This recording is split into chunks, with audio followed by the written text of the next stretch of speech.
Shalom, shalom, shalom les affranchis de par le monde. Je vous salue au nom du Seigneur Jésus-Christ. C'est notre temps d'édification. Désolé, beaucoup désolé pour le retard. Et merci de prier. Dieu d'Abraham, Dieu d'Isaac, Dieu de Jacob, Dieu de Zabatou, Dieu des affranchis, nous te bénissons parce que tu as permis que nous puissions être la lumière des nations. Les hommes disent vaut mieux tard que jamais.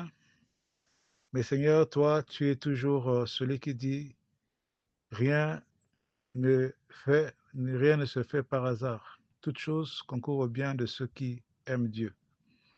Certains retards pour nous ne sont qu'un rendez-vous pour toi. Parfois, le retard, c'est un décalage de notre programme pour s'aligner à ton temps, à ton kairos. Nous te disons merci de nous permettre de répondre à l'engagement que nous avons pris de chaque mercredi soir. Au nom de Jésus-Christ, nous ramenons captifs à l'obéissance de ta parole toute pensée de tous ceux qui nous suivent. Au nom de Jésus-Christ, nous avons ainsi prié. Amen. Chers éminents serviteurs, servantes de Dieu, notre thème de ce soir, c'est demander pardon, une culture et non une prière. Le texte de base que nous avons choisi, c'est Matthieu chapitre 5, verset 23 au verset 24. Nous lisons au nom du Seigneur, si donc tu présentes ton offrande à l'autel et que là, tu te souviennes que ton frère a quelque chose contre toi, laisse là ton offrande. Va d'abord te réconcilier avec ton frère, ensuite viens donc donner ton offrande. C'est ce que suppose la suite de ce verset. Alors, en lisant ce texte, nous comprenons beaucoup de choses. La première chose, il y a une condition. Si donc, pendant que tu présentes l'offrande, l'offrande, ça peut être l'adoration, la louange, l'adoration, l'argent, la libéralité, ton culte à l'autel, et que là, tu te souviennes, parce que on peut tromper tout le monde sauf sa conscience, que tu te souviennes que ton frère a quelque chose contre toi, c'est-à-dire que ce n'est pas toi qui as quelque chose contre ton frère, mais ton frère a quelque chose contre toi. Ça veut dire que tu t'es comporté mal, tu t'es mal comporté et que pour cela, quelqu'un a été frustré par ton comportement et que pour cela, quelqu'un est mécontent de toi, de tes actions. Tu ne peux pas librement offrir ton offrande, ta dîme, ta libération, ta libéralité, tes dons. Tu ne peux pas le faire. Sinon, c'est une offrande qui bloque ta prière. Va d'abord te réconcilier. Maman Anne a parlé de réconciliation de famille. Nous sommes dans la réconciliation toujours pour faire suite à notre message, au message excellent de Maman Anne. Il dit, avec ton frère, va d'abord te réconcilier. Nous avons pris l'habitude dans notre Père de dire, pardonne-nous nos offenses, comme nous pardonnons aussi à ceux qui nous ont offensés. Nous pouvons avoir provoqué un mécontentement.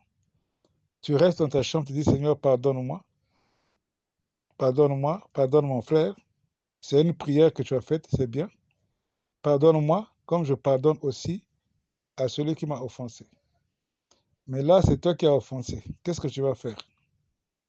La Bible dit, il n'y a pas seulement à faire la prière à la maison, de repentance, pleurer comme tu veux à la maison, mais va aussi, laisse d'abord ton offrande, va aussi envers ton frère pour faire la paix. Pour faire la paix, ça demande ce qu'on appelle le pardon. Le pardon peut être donné, et pour qu'il soit donné, il doit être demandé. Donc, nous disons que demander pardon n'est pas une prière à faire. Demander pardon, c'est une culture qu'il faut pratiquer. Beaucoup de gens ont des problèmes, ils n'arrivent pas à se réconcilier, ils disent je prie seulement pour lui, que Dieu te pardonne, que Dieu pardonne moi. Non, il y a un moment, tu peux prier, oui, mais demander pardon, ce n'est pas une prière, parce qu'il ne s'agit pas de régler le problème avec Dieu. Si tu as péché contre Dieu, tu demandes pardon à Dieu. Mais si tu as péché contre ton frère, tu t'es mal comporté contre ton frère, va vers ton frère, régler le problème. Ce n'est pas une question de prier dans la chambre, ce n'est pas une question de jeûner, c'est une question d'action. C'est une culture, ce n'est pas facile de demander pardon. Donc, qu'est-ce qui fait que les gens manquent de culture de demander pardon? Beaucoup de gens n'ont pas le courage, ni la qualité, la capacité, ni manquent même l'éducation de demander pardon, parce que c'est une culture. Et les causes de ce manque de culture de demander pardon sont multiples. L'une des causes, on peut retenir l'orgueil et l'amour propre. Beaucoup pensent que demander pardon, c'est se rabaisser. Beaucoup sont incapables de s'excuser après avoir commis une faute, après s'être mal comporté. Ils ne savent pas même dire désolé. Je suis désolé. Ils ne savent pas ça. Ils sont de plus en plus nombreux à l'église. Et moi, j'appelle ça l'esprit occidental, l'esprit européen. Les Européens sont trop orgueilleux. Ils sont eux qui causent des problèmes dans tout le monde entier. Ils ne s'excusent jamais. Et vous voyez même en France, on attrape un Français dans un coup d'État. Au lieu de négocier, ils disent libérer sans condition. Reconnaissez d'abord que vous êtes en position de faiblesse. Allez négocier, présenter des excuses, qu'on règle le problème calmement. Au lieu de régler le problème calmement, vous voulez encore imposer pour dire que libérer sans délai, parce que vous pensez que ce sont des Noirs et sont des esclaves, ils vont obéir à tous vos ordres. Il y a des gens qui ont ce comme ça de plus en plus à l'Église. Esprit occidental, esprit européen, de l'orgueil, de l'ego, de l'autorité, de domination. Ils pensent que demander pardon, c'est se rabaisser. Donc c'est l'orgueil et l'amour propre. Il dit que moi, je ne peux pas me rabaisser, demander pardon. Il ne s'agit pas de se rabaisser. L'autre cause, c'est la peur du rejet. Certains craignent que, en demandant pardon, que leur pardon soit refusé ou retourné en moquerie. Mais lorsqu'on demande pardon, la Bible dit que le pardon est une puissance qui libère. Quand on demande pardon, ce n'est pas pour l'autre personne. On vient demander pardon, c'est pour soi, c'est pour se soigner soi-même. Ne pas demander pardon, c'est comme boire du poison et penser que c'est l'autre qui va mourir, alors que c'est toi qui as bu du poison. Donc ne pas pardonner, ne pas demander pardon, c'est comme avoir du poison. Tu bois du poison, tu manges du poison dans une bonne sauce et tu es tranquille, tu es sûr que l'autre va mourir. Troisième cause, c'est l'éducation reçue. Il y a des gens qui n'ont pas reçu l'éducation depuis leur famille, depuis l'enfance. Ils manquent de culture où on apprend à passer outre toute chose sans dire je suis désolé. Même quand papa est fâché, personne ne s'excuse. On le regarde comme ça, chacun se retire en silence. Ils ont appris ça depuis l'enfance, depuis leur maison. Ils emmènent ça à l'église, ils emmènent ça au travail. Ils ne savent pas s'excuser. Le lundi, jusque dans le foyer, ils emmènent ça dans l'église. Dans le foyer, ils ne savent pas s'excuser. Dans le foyer, dans les relations. C'est pourquoi beaucoup échouent à cause de ça. Ils ne savent pas demander pardon, reconnaître leurs fautes. La dureté du cœur, une des causes encore, la dureté du cœur. Il y en a qui ont un cœur dur. Il dit que quelque chose, Kambo et a pardon. Et alors que c'est ça qui bloque ta vie. Ça coûte quoi de demander pardon? Ça coûte quoi de demander pardon? Juste demander pardon. Même Jésus à la croix, il n'a rien fait. Il a fait du bien. On l'a crucifié. Il a dit, Père, pardonne-leur, car ils ne savent pas ce qu'il faut. Parce que si tu ne pardonnes pas, tu ne libères pas, tu ne demandes pas pardon. Tu gardes le poison en toi. Ce n'est pas pour l'autre que tu dois demander pardon. Ce n'est pas pour l'autre que tu dois pardonner. Évite la dureté de cœur.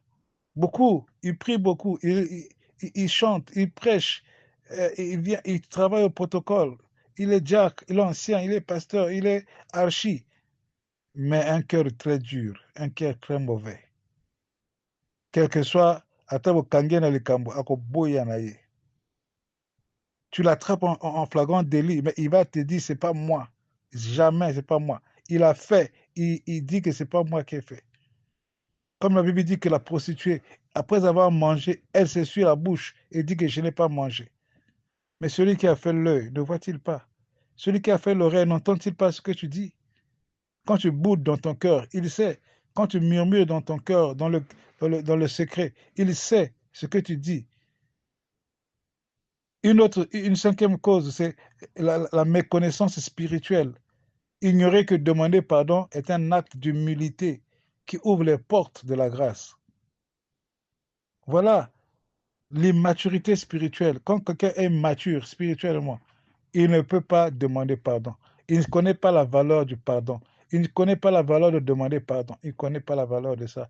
Parce que spirituellement, il n'est pas enseigné. Il n'est pas mature. Il n'est pas mûr. Il marche selon la chair, les désirs de la chair. Il marche selon les impulsions charnelles, humaines, et non pas selon l'esprit. Or, l'esprit enseigne l'humilité. L'enseignement qu'il reçoit lui enseigne l'ego.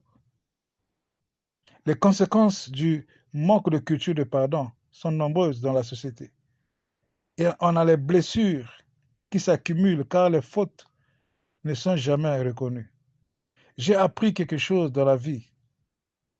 Quand une personne n'est pas prête à te demander pardon, c'est que la personne n'a pas encore fini à te faire du mal. Quand une personne, malgré les erreurs, comme un homme, tu l'attrapes en flagrant délit d'adultère, une femme, au lieu de te demander pardon, il se fâche encore contre toi. Il te dit, toi, si tu m'avais fait ça, je fais ça parce que tu avais fait ça. Il ne demande pas pardon. Il cherche des accusations. Il cherche à mélanger des choses qui n'ont rien à voir. Parce que tout ça, ça fait quoi? Ça fait qu'accumuler les blessures. Les blessures de l'un, de l'autre. Au lieu de régler le problème, les gens se fâchent davantage, davantage, davantage, parce qu'il y a des fautes non reconnues. Les relations s'éloignent. Les gens s'éloignent petit à petit. Le manque de pardon, chaque fois que tu fais quelque chose dans une relation, on sent que tu ne sais jamais reconnaître tes fautes, tu ne sais jamais reconnaître tes erreurs, et tu ne sais même pas dire désolé, je m'excuse. Les gens vont commencer à s'éloigner de toi. On préfère le silence plutôt que d'affronter la vérité. Il y a des gens qui sont comme ça. Quand tu l'as mal fait, au lieu d'aller demander pardon, au lieu d'aller régler le problème, ils préfèrent opter pour le silence. Ils pensent que le silence, c'est la sagesse. Et ils s'éloignent de la relation. Ils s'éloignent de la relation. Le cercle vicieux de la rancune. Celui qui attend les excuses, celui qui attend les excuses se ferme davantage. Celui qui refuse de demander pardon s'endurcit encore. La Bible dit que chacun de nous sait pourquoi il s'isole. Il se fâche contre tout ce qui est saint. Tu t'isoles parce que tu es dans un cercle vicieux de la rancune. Motema tellement la kanda, au boyi qu'on pardonner, au boyi qu'on demander pardon. Tu es dans un cercle vicieux de la rancune. Tu n'attends pas d'excuses. Tu fermes ton cœur. Et celui qui refuse de demander pardon ne fait qu'endurcir son cœur dans le mal. Ce qu'il faut faire, c'est apprendre l'humilité. Demander pardon ne diminue pas, mais ça élève. Demander pardon ne te rabaisse pas, mais ça te rend plus fort que celui qui a reçu la demande de pardon. Même si l'autre ne te pardonne pas, fais ton pas, va demander pardon. S'il ne pardonne pas, le reste c'est son fardeau, ce n'est plus ton fardeau. La Bible ne dit pas, laisse ton offrande. Va forcément forcer ton frère à te pardonner. Il dit, va faire la paix, va lui demander pardon, règle de ton côté. Et repars donner ton offrande. Qu'il ait accepté ou pas, mais toi tu as libéré ton cœur. La Bible dit que le vrai jeûne, ce n'est pas rester 15 jours sans manger ni boire. Le vrai jeûne, c'est libérer, renvoyer libre les opprimés. Les opprimés, c'est la rancune. Les opprimés, c'est les prisonniers qu'on met dans notre cœur parce que vous avez des problèmes. Dans l'objet de susciter. Tu vois ton frère passer, au Kage Longo, qui de l'autre côté, tu passes. Il faut valoriser la vérité. Reconnaître ses torts, c'est une preuve de maturité spirituelle et humaine. Ne pas reconnaître ses torts, ça montre que tu es encore animal. Tu es encore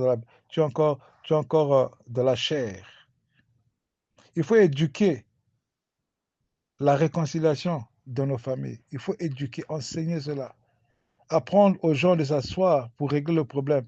Et quand on s'assoit pour régler le problème, ce n'est plus pour s'accuser, c'est pour reconnaître. En Europe, quand il y a une situation, les gens se disputent pour avoir tort. Mon fils, c'est ma faute. Non, c'est pas toi. Maman, c'est pas toi, c'est moi, c'est ma faute. C'est moi qui n'ai pas fait ça. Non, non, non, papa, c'est pas toi, c'est moi qui n'ai pas fait ça. Mais chez nous, les gens sont prompts à rejeter la faute. Ce n'est pas moi, c'est l'autre. Ce n'est pas moi, c'est un tel. Ce n'est jamais nous. En Afrique, ce n'est jamais nous. Mais en Europe, c'est toujours moi. C'est moi d'abord, c'est moi, c'est ma faute. Tu n'es pour rien, c'est moi. Il faut l'imiter. Il faut imiter les modèles bibliques. Joseph, par exemple, a reconnu la douleur de ses frères et leur a offert son pardon. Dans Genèse chapitre 50, 19 à 21. On va voir que Joseph, comment il a reconnu, il a vu la douleur de ses frères et leur a accordé le pardon. Il a pardonné. Parce que les frères se sont humiliés. Ils ont demandé pardon. Le fils prodigue dit à son père, j'ai péché contre le ciel et contre toi. Il n'a pas dit, et c'est un fils aîné qui n'est même pas, non, il a dit, j'ai péché contre le ciel et contre toi. Luc chapitre 15, verset 21. Combien de chrétiens sont encore capables de dire, Père, pasteur, j'ai péché, j'ai mal fait, je me suis mal comporté, j'ai mal parlé, pardonne-moi, excuse-moi. Combien de personnes encore? Dans le foyer, combien de personnes savent demander pardon? C'est toi qui fais mal à la femme, tu n'es pas capable de demander pardon. C'est toi qui fais mal à ton mari, tu n'es pas capable de demander pardon. Parce que chez vous, on ne demande jamais pardon. Chez vous, demander pardon, c'est se rabaisser. Au boulot, au travail, c'est comme ça. Tu fais des erreurs, on te blâme. Au lieu de demander pardon, tu te fâches. C'est toi encore qui veux punir la personne, alors que c'est toi qui es fautif. Il faut se rappeler que demander pardon rapproche de Dieu. Celui qui cache ses transgressions ne prospère point, mais celui qui les avoue et les délaisse obtient miséricorde. Proverbe 28, verset 13. Celui qui cache ses transgressions ne prospère point, mais celui qui les avoue et les délaisse obtient miséricorde. En résumé, parce que nous sommes à 18 minutes, le manque de pardon bloque la réconciliation, mais le manque de culture de demander pardon empêche même le premier pas vers la réconciliation. J'ai dit que le manque de pardon bloque la réconciliation, mais le manque de culture de demander pardon, ça empêche même de faire le premier pas vers le pardon, vers la réconciliation. Dieu attend que nous soyons des hommes et femmes capables non seulement de pardonner, mais aussi de dire, j'ai eu tort, pardonne-moi. Que Dieu nous aide, que Dieu donne la force à une personne, à une femme, à un homme, de dire aujourd'hui, j'ai eu tort, pardonne-moi. Même dans le groupe où nous sommes, dans le groupe où vous êtes, apprends à dire, j'ai eu tort, pardonne-moi. J'ai eu tort, pardonne-moi. Que cela soit une culture, pas une prière. Si tu finis de prier, pratique ça. Va vers ton frère. Ne reste pas en train de prier. Va avec ton frère. Tu n'as pas un problème avec Dieu, tu as un problème avec ton frère. Va avec ton frère, demande pardon. Demande pardon et que ton cœur soit libéré et que la relation soit réconciliée. Fais le premier pas. N'attends pas. N'attends pas qu'on vienne te dorloter pendant que tu es fautif. Il y a des gens qui sont comme ça beaucoup à l'église. Tu le blâmes parce qu'il déconne. Tu vois, il ne vient plus aux réunions, il ne vient plus aux répétitions, il ne vient plus à l'église parce qu'il pense que c'est lui qu'on doit aller dorloter, alors que c'est lui qui s'est mal comporté. Au lieu de revenir chercher la réconciliation, c'est lui qui veut qu'on le suive encore.